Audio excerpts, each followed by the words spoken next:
باسكال ياسر الهمداني، فنانة تشكيلية، كاتبة وشاعرة، خريجة فنون جميلة من كلية الآداب.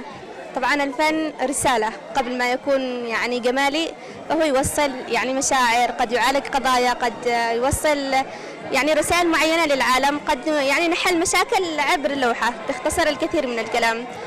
طبعا مثلت اليمن بأكثر من دولة بمشاركة الرسم في مصر وفي لبنان وفي أمريكا وفي تركيا وفي بريطانيا وفي فرنسا والعراق، وكانت لي أيضا شهائد ودروع وتكريم من أكثر من دولة.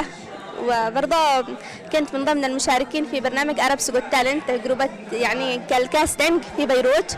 وأيضا أقيمت لي أمسية شعرية خاصة في دار الأوبرا المصرية في القاهرة، وشاركت أيضا في قصر الأنفونشي في الإسكندرية.